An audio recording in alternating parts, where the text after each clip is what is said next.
était la parole, et la parole, Christ. Radio, parole vie, la radio qui donne à travers la parole. Mbote shalom bien-aimés dans le Seigneur. Mbote cher papa et maman, chers frères et sœurs, chers auditeurs et auditrices de la radio Parole Vie, la RPV. Ben, vos amis partout à travers le monde entier, en Amérique, en Asie, en Océanie, en Europe, en Afrique et pas où tous amis. Bande konanga basi pe mibali. Tikangolo bolingo pe bolam ya Christ et bila bino et pas où vos amis. Ezana de konabino, moana, leki, topé pasteur par la grâce de Dieu, Iretibisiamo, moana tatanana le révérend évangéliste Jean-Paul Méata, pasteur de la foi. Nebete bozami belé partout à travers le monde entier, au kati pongi na butu, topé na tonga lelo. De bozan Amérique, boti misala ton mususu, parce que bozana no pokwa. Bozomokana kolinda biso na ngonga oyo, bien aimé. Mardi à lelo, il y a le 2 décembre 2025. Merci de la confiance pour ça, la biso bandeko. Nous disons que le sambo, 4 jours, il y a enseignement puis la prière intense. Autosili ça qui lobby lundi. Bon lelo, toujours continuer l'enseignement, puis l'enseignement tout sambeli. Mais le mois de décembre, pour la biso zali pour un spécial. Nous avons un programme spécial qui est le 15, puis notre chité dans le 31. Nous avons un programme spécial, bien aimé. Nous avons 14 jours, il y a le sambo. Autobon de la famille. Préparez un bien aimé. Préparez un mon frère, ma soeur. Tondi maki Christ a osanga toko sala ngolo pe bolamu. Merci ba ibo ma radio on a mité manabino. Le comme ça église, tom se pe bozom église ça raté. Bien aimé, comme ça penza église, vous avez un souci, bien aimé épanouissement nous sala oyo. Vous avez kamate ande toté abibo partager ngo partage à travers le monde entier. Tika bolingo ngolo pe bolamu ya Christ et bilabino. Merci. Bien aimé, nous lisons rapidement la parole de Dieu. Nous avons un livre, il y a 1 Roi chapitre 3. Bien aimé, 1 Roi chapitre 3, verset 16. Donc, il lui a dit ceci. Alors, 2 femmes prostituées vinrent chez les rois et se présentèrent devant lui. L'une des femmes dit, « Pardon, mon Seigneur, moi et cette femme, nous demeurions dans la même maison. Et je suis accouché près d'elle dans la maison. 3 jours après, cette femme est aussi accouchée. Nous habitions ensemble. Aucun étranger n'était avec nous dans la maison. Il n'y avait que nous deux. Le fils de cette femme est mort pendant la nuit parce qu'elle s'était couchée sur lui. Tout ce qui a bien aimé dans le Seigneur. Bien aimé, tikangolu bolingo pe bolam ya Christ bilabino. Bien aimé, malikam otolo belalelo kulentama. Pour ceux qui ont réveille-toi, toi qui dors.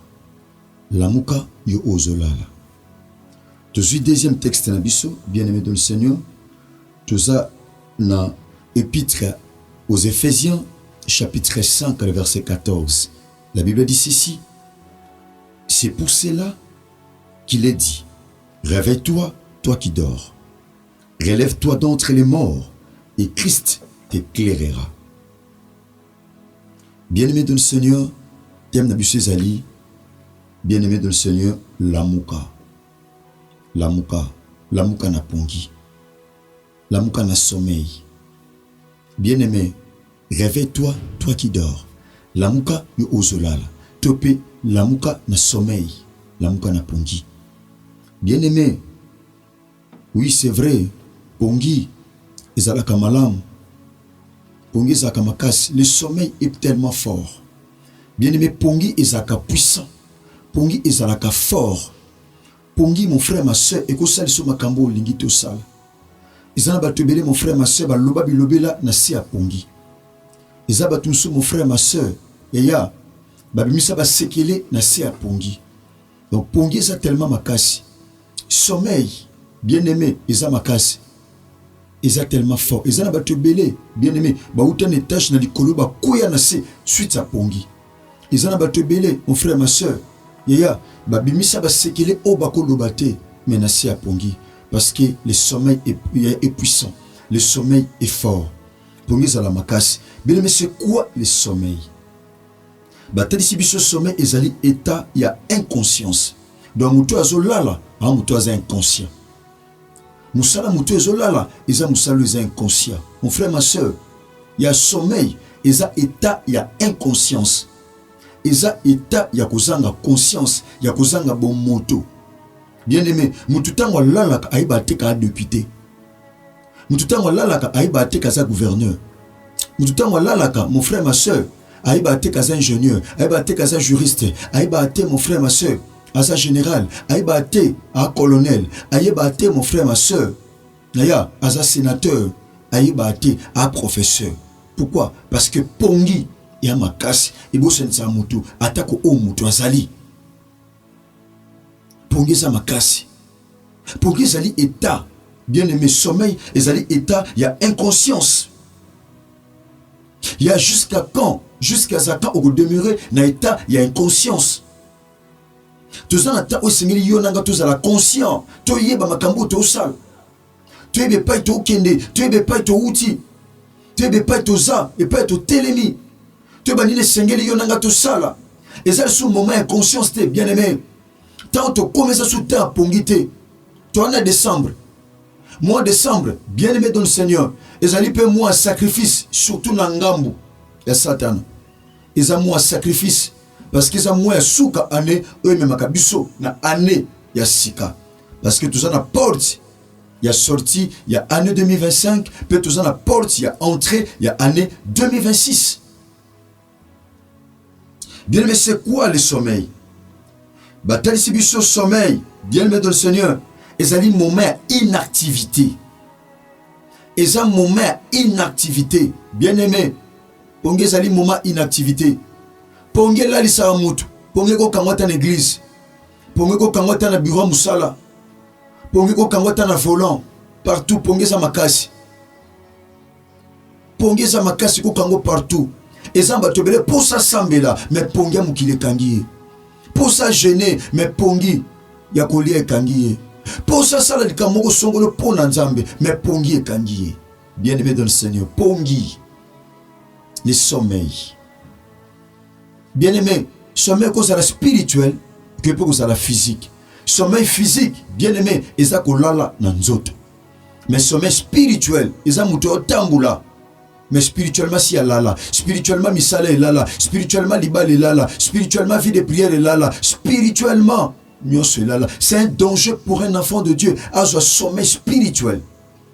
C'est un danger. En normal, même eza anormal. En monde anormal, même ce qui est anormal. Bien aimé, pongi, bien aimé, ezali état d'inactivité. Ezali état au moutako salate. Eza état au moutazo chômé. Eza état au moutako salate, mon frère, ma soeur. Eza état inactivité. Eza état au moutako salate. Bien aimé, sommeil. Bien aimé, eza défini le quoi la phase, il y a l'iwa, topé phase, il y a inactivité d'un appareil. Tout le monde a un téléphone. Un téléphone est lali, faut exciter ango. Téléphone est lali, faut pas la musango. Batterie est lali, faut pas la musango. Bien aimé dans le Seigneur. Et ça bleu belé na ville ça kolala. Pendant que la musango té, bien aimé dans le Seigneur et tikala kabongo. Bien aimé, différence c'est entre kokufa na kolala. Mais bien aimé dans le Seigneur, mais kolala. Yaya. Kolala ndiango me makaliwa. Le sommeil entraîne la mort. Pongi et bendakaliwa. Mon frère, ma soeur, simbeloko très bien. Yeba que papa, maman, que Pongi, bien aimé dans le Seigneur, et me makaliwa. Bien aimé, pas tout kotanga. Yaya. Dans l'épître aux Éphésiens, chapitre 5, verset 14. Bien aimé, Thomas Paul a jeté à chrétien église à Éphèse. Abisi bangonin. C'est pour cela qu'il est dit, réveille-toi, lamuka. Kolamkezani, eza kolongwa na pongi. Eza kolongwa na état ya inactivité, kolongwa na état ya kokufa ya pongi. Réveille-toi. Lamuka mon frère. Lamuka osambela. Lamuka bele la nzambe. Nenge pilote ayebisaki pe na Jonas na kati ya masuwa tangu mbonge yaki makasi. Abisi Jonas. Lamuka, pourquoi dors-tu? Réveille-toi, invoque ton Dieu. Bele la nzambe na yo, tant soit que la biso mawa mbongo s'est calmé. La Bible dit réveille-toi. Bien, on ne peut que réveiller celui qui dort. Moutou aza déjà kolamuka mweba la museli su ezate. C'est que mon frère ma soeur nzamba yebi que ndo sa bongo sa kolal. Bien aimé nzamba yebi que ndo sa bongo bien aimé kolal les amis distraction et après kolal. Via sentiment bien aimé mon frère ma soeur ya loyenge et ça peut kolal.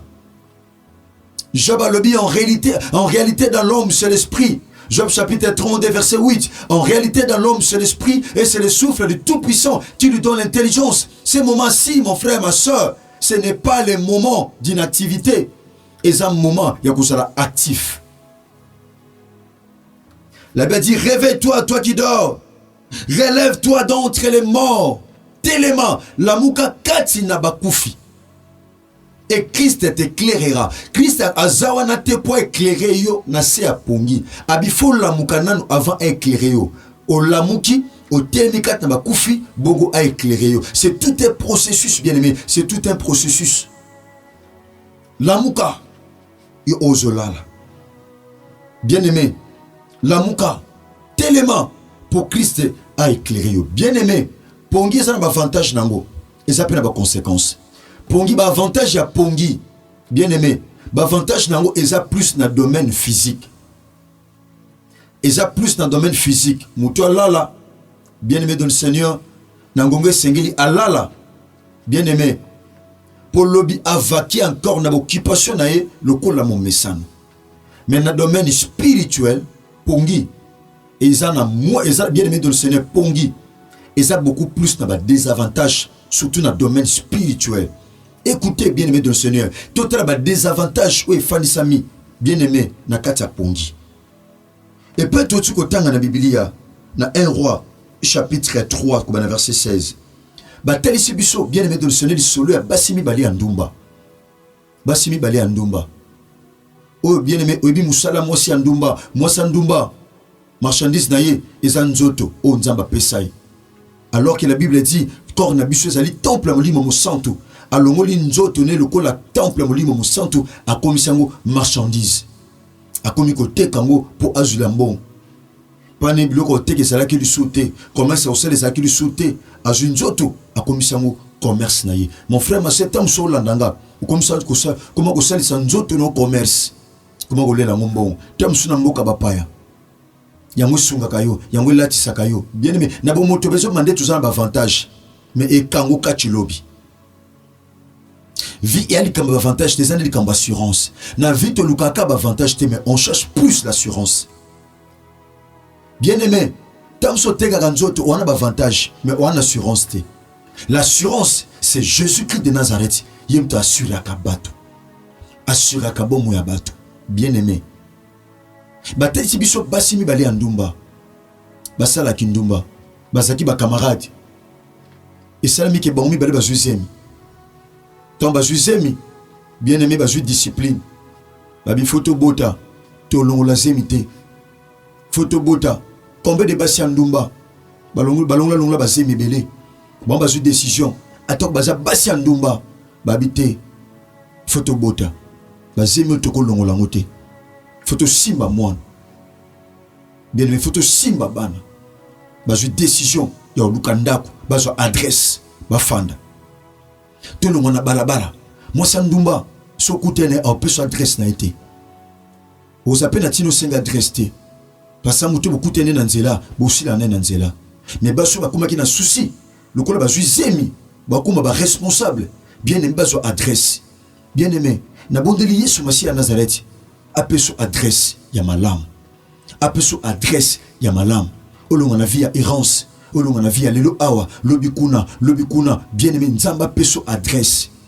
Au côté 2026 na adresse ya malonga. Au côté 2026 na adresse ya musala. Batuba ba asala kana compagnie tel, asala ke sika tel. Nzamba tata nga Jean-Paul Mayata Yesu Masi à Nazareth na sambeli apeso adresse ya libala. Un tel abala, abala na nanyo, akoma ko fa na mboka mosongolo, alongolo na foyer wana, apeso adresse, alongolo pa wana, apeso adresse ya malonga. Bien aimé dans le Seigneur. Na bondeli Yesu Masi à Nazareth yo ozanga adresse. Sokutu basi ndumba bazu adresse. Pour nani tende kokata pongi na 2 heures. Pour nani tende kokata pongi na 3 heures. Pour ni tende okata pongi na 1 heure du matin. Pour te kate pour sombate ni pour senga nyongo. Mais pour belle la nzambe na bondeli Yesu Masia Nazareth apeso adresse. Que Dieu te bénisse toi qui dis amen. Na moniote mais na pambulu na musika. Nzamba salobolam. Nzamba apeso adresse. Oko kota 2026 sans adresse. Bana baso mi balandumba bazui adresse. Bafandi ba omi bale. Ba telsi biso tende bande ko futela ndako. Sope saki ndako ko kabila. Sope saki ba chai bomba fanda. Bien aimé pour ba botela, je ne sais pas. Mais la Bible dit moi si moko ake ko bota. Aboti mwana ye. Après 3 jours, nous sommes aboti. Alléluia. Mon frère, ma soeur, son moni moninga obozana azui. Yaya, ko jalousie était. C'est qu'il y a eu pesa nanzela. Oh, ce soit le 2 décembre lelo. Ngo bate a clôturer porte ya kozwa. C'est possible yope to payer kuna azwata le 3 à lobby. Mercredi le 3 à lobby, c'est possible. Oh, azui liboso na yo akangi porte te. Oh, voyage liboso na yo akangi porte ambassade te. Akiti pe na kiti avion te. Oh, abali liboso na yo, bien aimé. Akangi pe ya porte à salle de fête te. Oh, azui musala liboso na yo, yaya akangi pe ba porte à compagnie te pour msuba kota te. Bien aimé, mususu pe aboti. Ba komi basi mibale na bana mibale na katandako. Ndako zanga ba papa, ndako zanga mibali. Basi na basi. Basi na katandako. Bango mibale baninga. La Bible dit moko na butu alala ki mabe alali mwana na ye. Bien aimé, tala pongi pa imemi bato. Tala pongi et pa ekomisi bato. Bien aimé, pongi e kabula bato. Bandoko basaki baninga basola ka bien bayoka na ka bien. Mais pongi e kotise loko moye malamu te. Bien aimé, bango bale balali mais moko alala ki malamu te. Poids ya maman, bien aimé de le Seigneur. Lokola mwasi andumba kobote ya liboso. Bebi tende ba jeraban. Balali tellement makasi. Moko aleli mwana na ye. Mwana sa kufaki aoye bate. Musala se kufaki aoye bate. Santé se kufaki aoye bate. Ba projet se kufaki aoye bate. Spirituellement si kufa aoye bate. Et ça bleu bele na vie na aussi kufa. Mettez msoza ki diba. Oh là là. Ne siko la musango kota nango 2026. Oh là là mon frère. Moi je nzoka mwana sa kufaki negalela ki mwana. Alamuki na katikati ya butu. Alamuki na katikati ya butu bien aimé. Tango alamuki na butu bien aimé. Abtali mwana nebe mwana sa kufa. Bien aimé. Ake a changé muninga ne mwana. Azu mwana muninga. O muninga botaki. Yaya azuye ache na kata na ye. Azu mwana ne akokufa achili muninga na kata. Bien aimé. Ezana bato bele bachele liwa suite à pongi. Yaya nguna sala muka ki meyosa kolala. Et Némia déjà kolamka na décembre. Oh là là, pourquoi ma soeur? Oh là là, pourquoi mon frère? Et Némia à Lamouki, a prêt à changer loco, à changer santé à bananayo, à changer maïe la bananayo, à changer destinée à bananayo. Et Némia à Lamouki ne loco kufa. Ah, l'inga changer, mais yo sa kolal. Maman na zo yebate. Alali, loko la mutabota yite. Yaya, alali na ye. Et donc, Némia à Lamouki déjà na boutou. Bien aimé, l'ennemi est déjà là. Moyiba za déjà, la Bible dit Moyiba yaka na butu. Ayaka pona ko yiba, pona ko boma, peko panza. Ennemi. Yomoni Christ alobi na koya lokola moyibi. Bien aimé, pendant que moi choisa ko lala na mwana, munguna si alamuki. Bien aimé, papa meta yembango. Abia, maman na ko koma satana. Papa na ko koma satana. Moninga ko koma satana. Asala ki moninga confiance. Ni ne salama ki bien aimé de le Seigneur. Asala ki confiance na moninga. Oh moninga nanga eliye elienga. Nalala nanga pongi parce que moninga sa pene nanga. Nalala nanga pongi. Nalala nanga pongi. Santé za bien. Sina zwa musala, sina bala, sina bota, nalala nanga pongi. Loko na bande ko luka sina zwa, nalala nanga pongi. Sina zwa déjà mukanda, nalala nanga pongi. Sina zwa déjà musala, nalala nanga pongi. Nalala nanga bien, nalala nanga pongi. Bien aimé. Okoza la surprise nangonga mukie. Nala nanga pongi. Nyonso ça tout va bien. Nala nanga pongi. Bien aimé, ça t'a encore surprendre na minute ya kotanga. Maman alali. Muninga nzoka sala muke na butu. Bien aimé. pendant que zola l'ennemi a déjà kolamuka aye ba position na yo aye ba position bitumba pasi bien aimé eux comme la biso bitumba musika ezakande mususu mais bitumba le combat le plus dangereux eza bitumba bunda manakati ba mouvement no nyonso asokola awa aliaka awa afandaka awa alalaka awa akota awa abimaka awa asalaka boy apemelaka awa bien aimé bitumba pembeni c'est le combat le plus compliqué pongi bien aimé to comme na biso na suka et pas aux hommes web sans nzambe Seigneur tika molimo mo santo la musanga na pongi nyonso et koko simba ngai kolo la musanga na pongi la musa vie nanga na pongi la musa santé nanga na pongi la musa makam nanga na pongi na longa na pongi Seigneur parce que le bien m'a commis réveille-toi relève-toi d'entre les morts car Christ t'éclairera ibisa nzambe sambe le pena nzambe Seigneur ko pesa nzela te na lala na décembre oyo ko pesa nzela te décembre o na lala pendant que vous sambela aussi peu possession il y a mois de décembre vous avez possession le 2 le but vous avez possession le 3